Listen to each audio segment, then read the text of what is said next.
It is about you, not the person beside you, not someone who accidentally clicked this message, not a stranger passing through the noise of the internet. You. Heaven has allowed this word to reach you because something connected to your name, your heart, your waiting, and your calling is being brought into the light. Stop scrolling. Sit with this. Breathe deeply and listen. Because one hidden thing that has been covered for years is beginning to break open. And it concerns you more directly than you realize. Hear me clearly, this is not a casual message, and this is not emotional entertainment. God is interrupting the ordinary rhythm of your day to tell you that what was whispered in secret is moving toward revelation. Someone spoke about you today, someone who tried to bury what they felt, someone who acted strong while carrying your memory like a weight in their chest, someone who convinced themselves silence was safer than truth. But today, the silence cracked. Your name came out, not as gossip, not as a passing thought, but as a confession they could no longer hold back. God is saying, I allowed your name to be spoken because the appointed hour has come. Do not dismiss the stirring in your spirit. Do not call it coincidence when your heart already knows this message has found the exact place that has been aching. There is a reason you have felt something shifting before you had evidence. There is a reason certain dreams, songs, memories, and sudden heaviness have been circling your life. The Lord has been preparing you for a moment when hidden things would no longer remain hidden. Let me tell you, you were not forgotten in the room where you were absent. You were not powerless because you were not there to explain yourself. God knows how to defend a name without the person being present. He knows how to make truth rise in conversations you never heard. And now He is calling you to pay attention, not with panic, but with holy awareness. This is bigger than romance. This is about recognition. This is about destiny. This is about the way God places certain people, certain words, and certain awakenings into your life to confirm what your soul has been carrying quietly. If this message is already touching something deep in you, write, Lord, I am listening, because before you understand why your name was spoken, you must understand why God reveals hidden things only at the appointed time. Remember Joseph. Before the palace knew his name, the pit knew his tears. Before Pharaoh called him forward, his own brothers had thrown him away, sold him, misjudged him, and tried to bury the dream God had placed inside him. For years, Joseph had no visible proof that the promise was still alive. He had only the memory of what God showed him and the pain of being hidden in places he never chose. Hear me clearly, being hidden does not mean being forgotten. Being delayed does not mean being denied. God was not absent when Joseph was in the pit, and God was not confused when Joseph was in the prison. Heaven was arranging what human eyes could not understand. Then, one day, in a room Joseph was not standing in, his name was mentioned. One conversation opened a door that years of suffering could not close. Someone remembered him. Someone spoke of his gift. Someone said there was a man who could interpret what others could not understand. And suddenly, the hidden man became the appointed man. Let me tell you, that is why this message matters. God can cause your name to rise in a place you were never invited into. He can make someone speak about your heart, your presence, your value, and your impact when you are not there to defend yourself. You may have thought they forgot you. You may have believed the silence meant the story was over. But God is saying, I have been working behind the veil. I have been moving through conversations you did not hear, through memories they could not shake, through conviction they could not escape. Joseph did not force the palace door open. He did not chase the people who betrayed him. He remained faithful in the hidden place until the appointed moment called him forward. This is important for you, because what is being revealed now is not only about someone missing you, it is about God proving that what He placed on your life cannot be erased by distance, delay, fear, or silence. C.S. Lewis often pointed toward the truth that God uses the unseen seasons to form the soul, not to waste it. The waiting that felt empty may have been shaping your discernment. The pain that felt unfair may have been deepening your capacity. The silence that felt like rejection may have been the very place where God taught you to stop begging for human confirmation and start standing in divine identity. Do you understand what this means? You were not buried. You were planted. You were not abandoned. You were being prepared.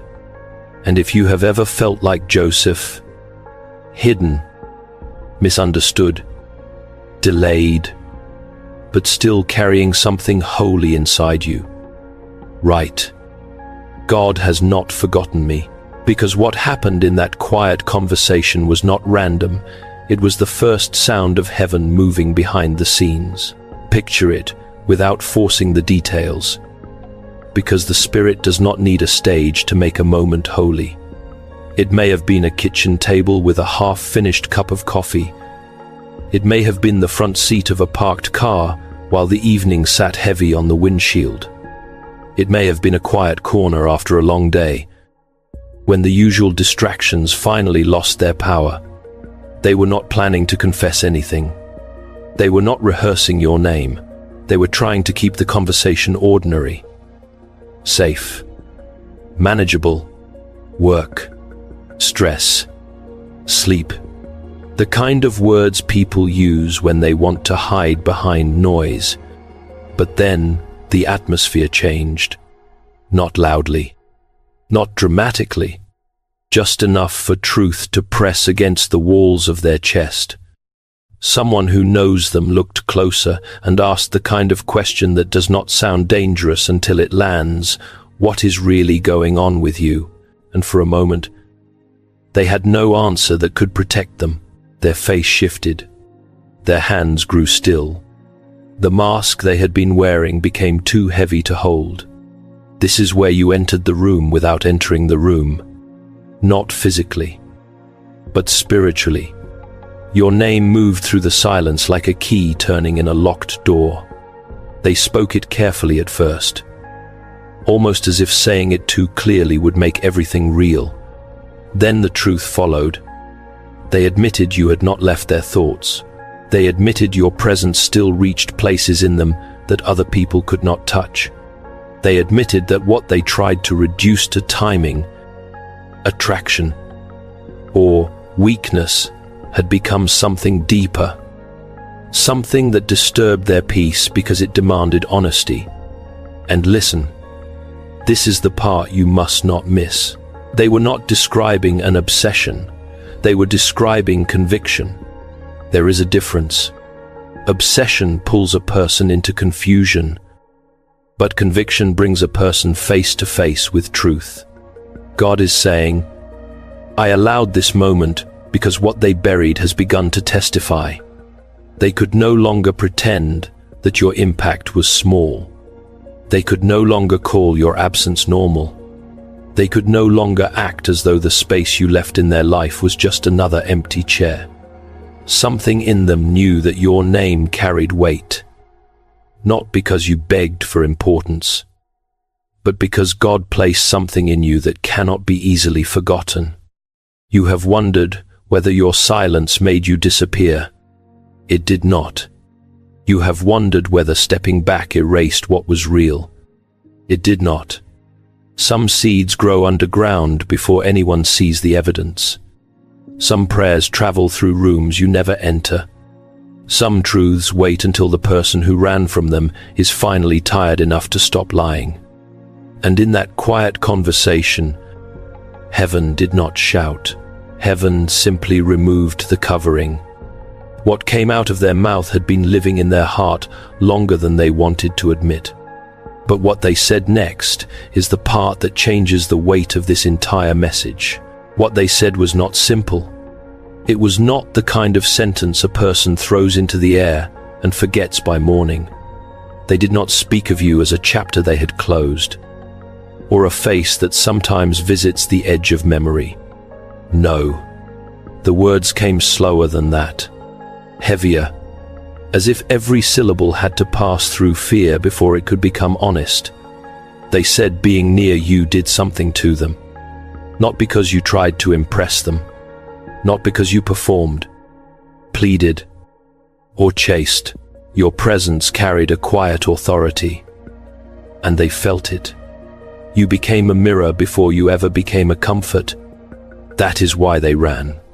You reflected back the parts of them they had avoided for years, the unfinished healing, the guarded heart, the excuses dressed up as wisdom, the fear of being fully known. Let me tell you, some people do not flee because your love is weak. They flee because your light exposes the darkness they have learned to live with. You did not have to accuse them. You did not have to raise your voice. Something God placed inside you confronted the false version of themselves they were trying to maintain. And when a person has spent years surviving behind a mask, truth can feel like danger before it feels like freedom. God is saying, I used your presence to awaken what they tried to keep asleep. That is why they could be surrounded by easier people and still feel empty. Easier is not always holy. Comfortable is not always ordained. Some connections require nothing from the soul. And because they require nothing, they change nothing. But you carried a different weight. You made them feel the cost of living halfway. You made them remember the person they were supposed to become before fear trained them to settle. C. is 1. Lewis, in the spirit of his writings on love, reminds us that real love is never merely a soft emotion. It is a force that reshapes the person who receives it. And that is what frightened them. Your love did not flatter their hiding place. Your presence did not bless their avoidance. It called them upward. It made them aware that if they came close to you, they could not keep lying to themselves. Hear me clearly, this does not mean you are responsible for fixing them. You are not their savior. Christ alone carries that throne. But God can place someone in another person's life as a witness, a signpost, a holy interruption. You became that interruption. You became the evidence that there was more life available than the small, guarded version they had accepted. And now, in that conversation, they finally admitted it. They did not simply miss you. They recognized what your presence revealed. They saw that you were not sent to entertain their emotions, but to awaken their honesty.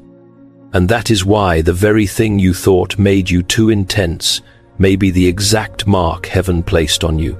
They remembered the part of you that you tried to hide. That is what makes this so holy. Not the polished part. Not the version of you that knows how to smile when your heart is tired. Not the version that answers, I'm fine, while carrying storms no one has asked about. They remembered the deeper place, the tenderness, the way you feel things before you can explain them, the way your spirit notices shifts in a room, changes in a voice, silence that carries meaning. You called it weakness because the world taught you to admire hardness. But God never called your tenderness a defect. God is saying, do not despise the heart I kept soft in a world that tried to make it stone. You thought you were too sensitive. Heaven calls it discernment. You thought you loved too deeply. Heaven calls it capacity. You thought your loyalty made you foolish. Heaven calls it evidence that bitterness did not win. And this is what they could not forget. They could not forget how you listened without rushing to fill the silence. They could not forget the way your presence made heavy moments feel survivable. They could not forget that you saw through the performance and still did not shame them. There are people who only notice beauty when it is loud, but they noticed the quiet oil on your life, the kind that does not announce itself, the kind that rests on a person who has cried in private and still chooses kindness in public. Hear me clearly. The part of you that has been wounded is not the part God is throwing away. It may be the very place where compassion was formed. See, Zoe, Lewis wrote in The Problem of Pain. God whispers to us in our pleasures, speaks in our conscience, but shouts in our pains. Your pain did not make you less valuable. It became a place where God's voice trained you to recognize what others miss. That is why you cannot always live shallow. That is why empty conversations drain you. That is why false affection never satisfies you for long. You were made for something deeper than being chosen by someone who only wants the convenient parts of you. Let me tell you, the one who spoke about you today remembered what convenience could never produce. They remembered your depth. They remembered your sincerity. They remembered the strange peace that came when you were near, even if they were too afraid to admit it then. And now, God is bringing that memory back with weight, not to make you chase, not to make you beg, not to pull you back into anxiety, but to confirm that what He placed in you has been seen, even when you felt invisible. You do not need to shrink to be loved correctly. You do not need to become colder to be respected. You do not need to apologize for carrying a heart that still believes, still hopes, still prays, still waits without turning cruel. The Lord is not asking you to become less. He is teaching you to become whole, and the part they could not forget is the part heaven is now healing in you. But there is another layer, because this was never only about what they felt, it was about what God was preparing. Do not reduce this to a love story. Do not make the mistake of thinking God is only dealing with their feelings while leaving your soul untouched. This is bigger than a person missing you. This is bigger than a message, a confession, a return, or a door beginning to open. God is preparing you. He is not only moving in the heart of the one who spoke your name, He is establishing something deeper in you, something steadier, something that will not collapse the moment emotions rise again. Hear me clearly. Restoration without preparation can become another cycle of pain. A door can open, but if the heart walking through it has not been healed, the same wound will repeat itself under a different season. That is why God has been slowing you down, teaching you to pray before reacting, teaching you to listen before reaching, teaching you to stop confusing anxiety with discernment. He is calling you higher than the version of you that waited by the phone, replayed old conversations, and wondered what you could have done differently. That version of you survived, but it cannot lead your next season. God is saying, I am not only changing their heart, I am strengthening yours. You are being trained to receive without begging, to love without losing yourself, to stay open without becoming unguarded, to forgive without surrendering wisdom. This is holy preparation. This is the kind of work heaven does before visible restoration appears. Because if they come back with words, you must have discernment. If they come back with tears, you must have peace. If they come back with regret, you must not hand them your entire future without watching the fruit. God does not want you desperate. He wants you rooted. He does not want you chasing confirmation from a human voice when He has already spoken identity over you. Let me tell you, when God prepares a chosen person, He often removes the addiction to being chosen by people. He teaches you that your worth was never waiting inside someone else's apology. Your calling was never paused because someone could not recognize it. Your future was never held hostage by another person's fear. The Lord has been building a stronger yes inside you. A yes to His will, His timing, His protection, His peace. And if this connection is truly being restored by God, it will not require you to abandon the very wisdom He gave you in the wilderness. C.S. Lewis, in the spirit of mere Christianity, often points us back to the truth that God is not interested in merely making us comfortable. He is making us new. That is what is happening here.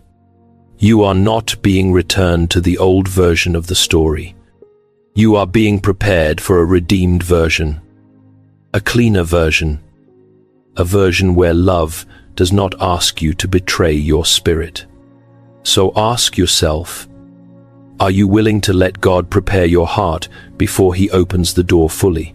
Are you willing to be made steady before the answer arrives? If you are ready, write, Lord, prepare my heart before you open the door. Because the next thing God is exposing is not only their confession, it is the reason they were silent for so long. They did not run because you were worthless. They ran because truth demanded more from them than comfort ever did. Understand this with a calm spirit. Their silence was not proof that you imagined everything, and their distance was not evidence that your presence meant nothing. Sometimes a person steps away from the very thing that exposes the place where they still feel unworthy. They can laugh with others, answer messages, keep working, keep moving, keep pretending life is normal. But when your name rises in their heart, something in them trembles because you represent a level of honesty they were not ready to carry. Let me warn you, do not confuse someone's fear with God's final answer.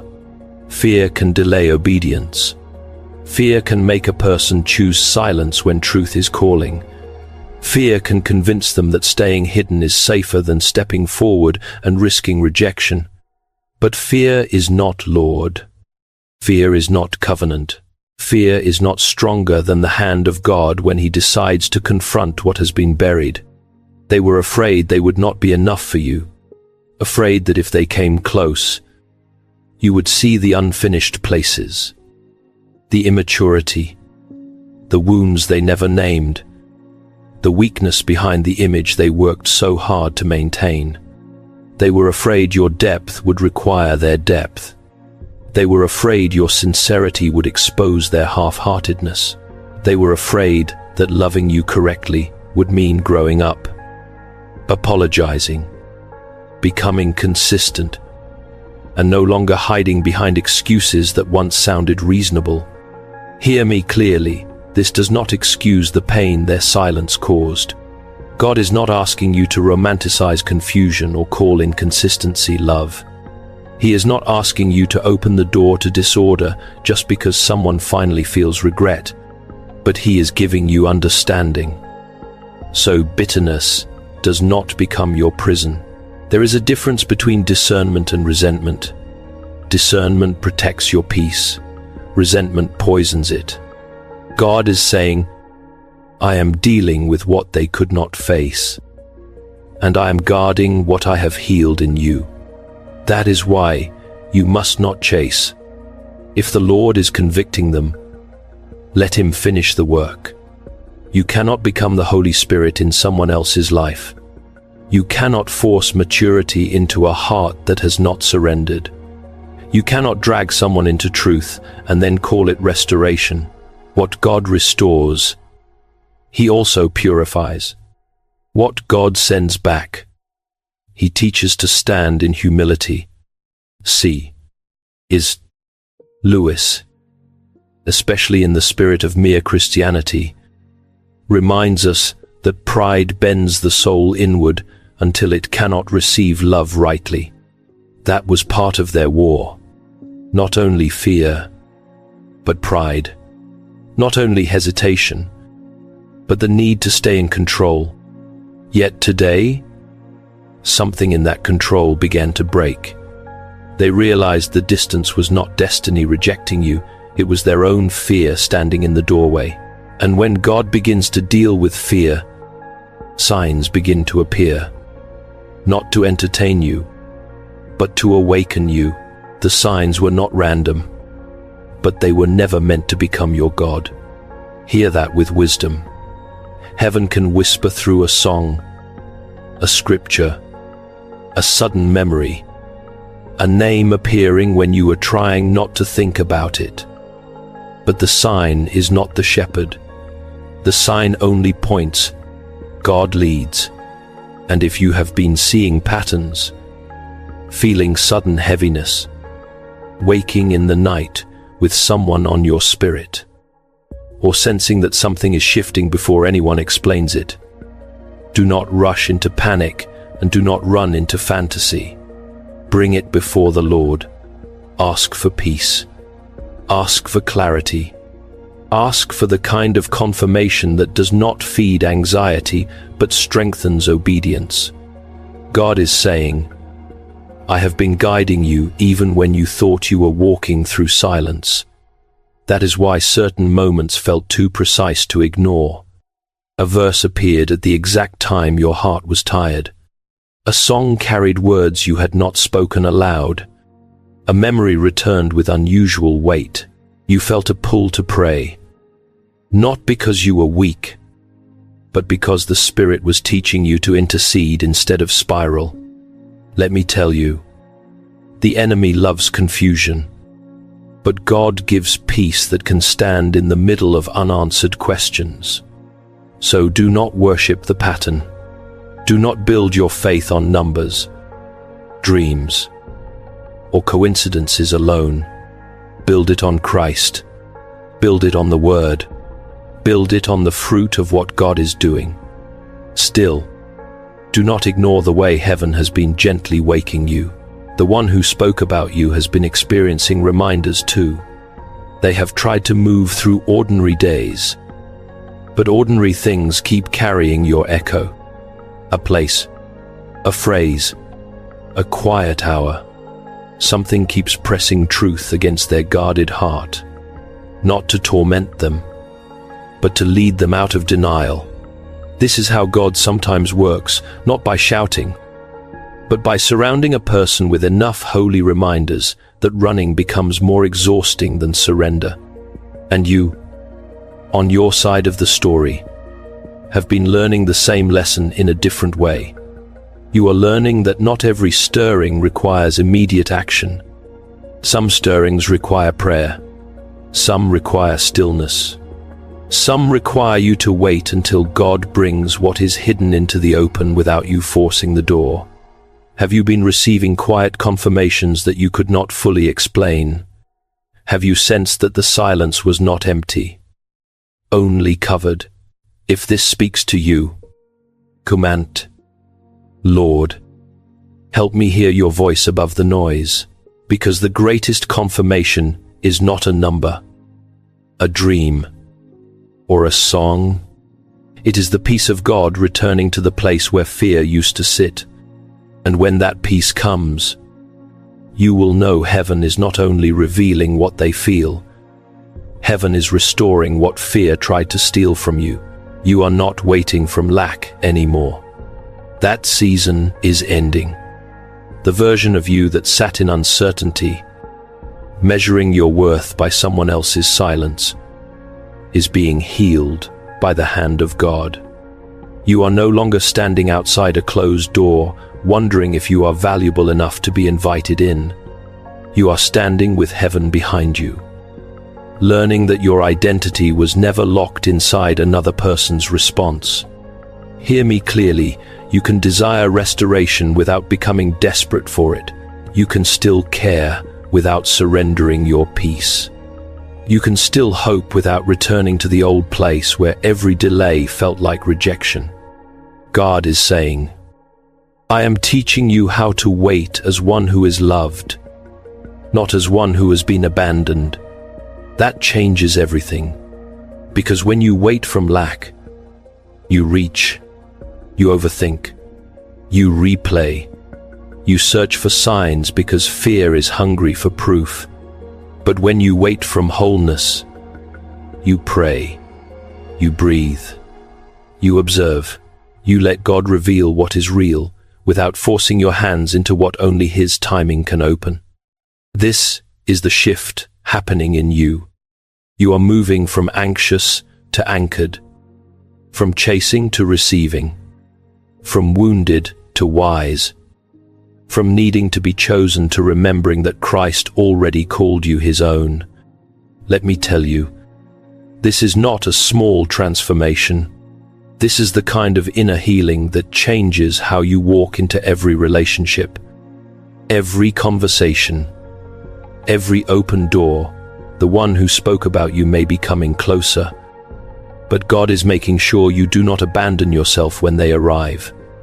He is making sure your heart is soft, but not unprotected, forgiving, but not foolish, open, but not empty, loving, but no longer willing to confuse inconsistency with destiny.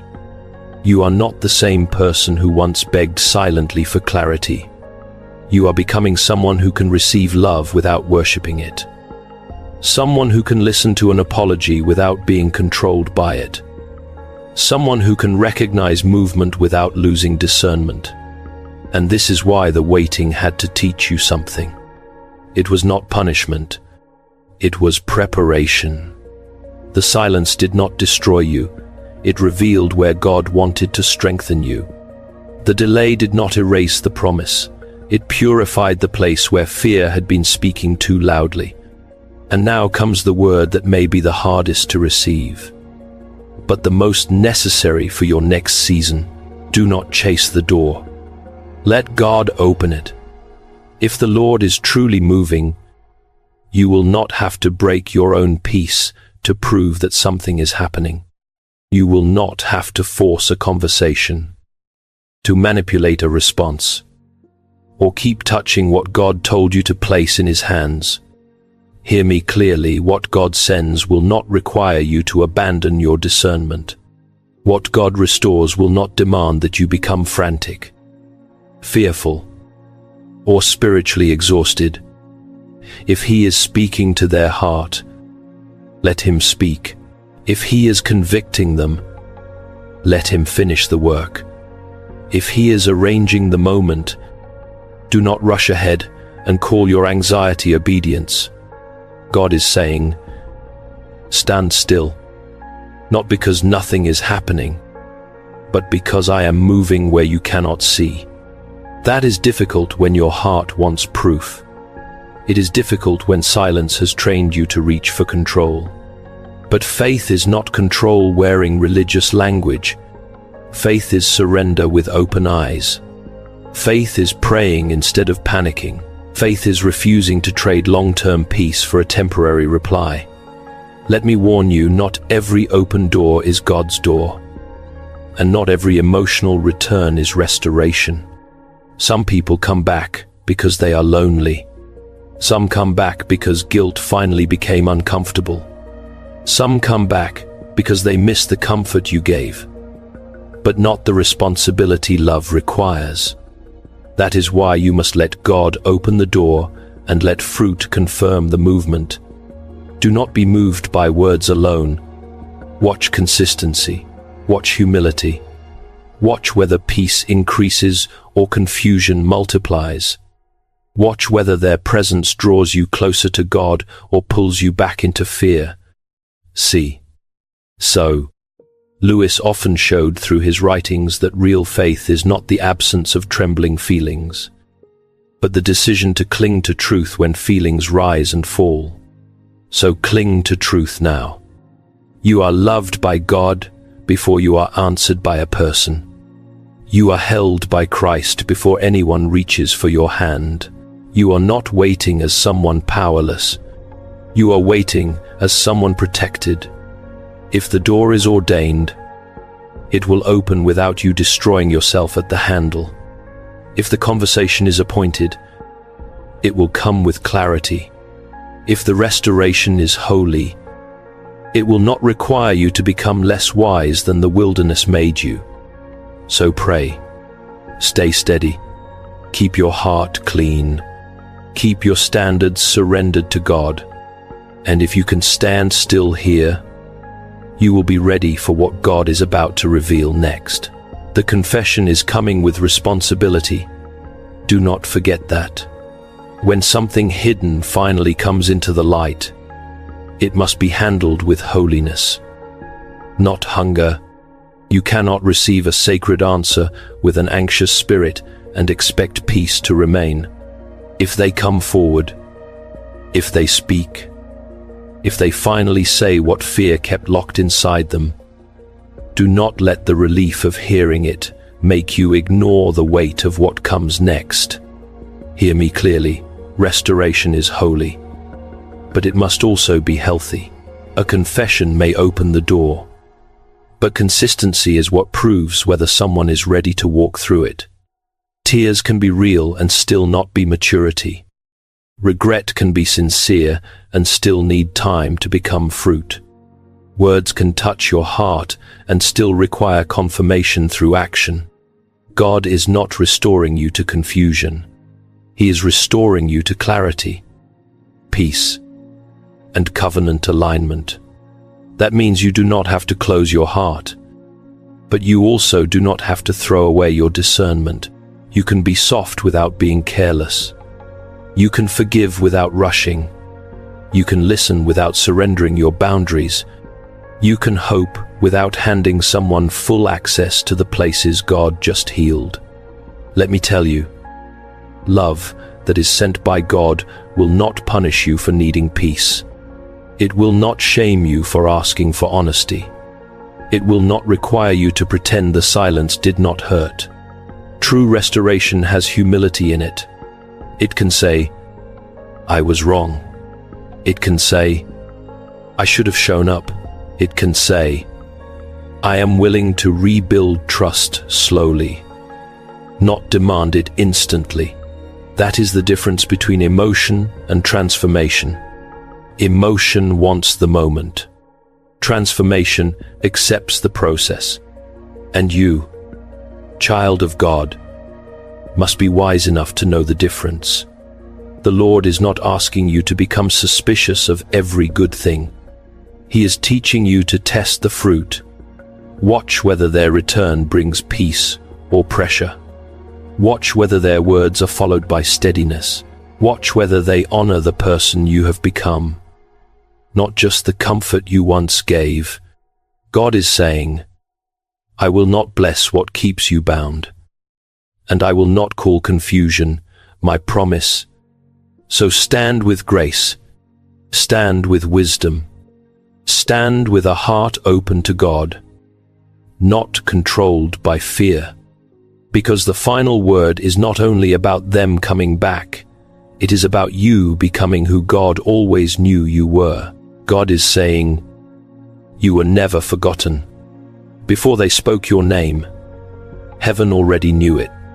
Before they remembered your presence, the Father had already numbered your tears.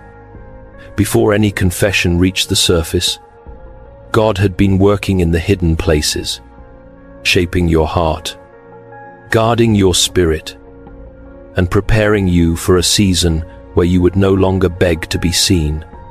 Hear me clearly, you are not a second choice. You are not a leftover blessing. You are not someone heaven misplaced. You are called, covered, and being restored with purpose. The silence will break, but even before it does, you must stand in the truth that Christ has already chosen you.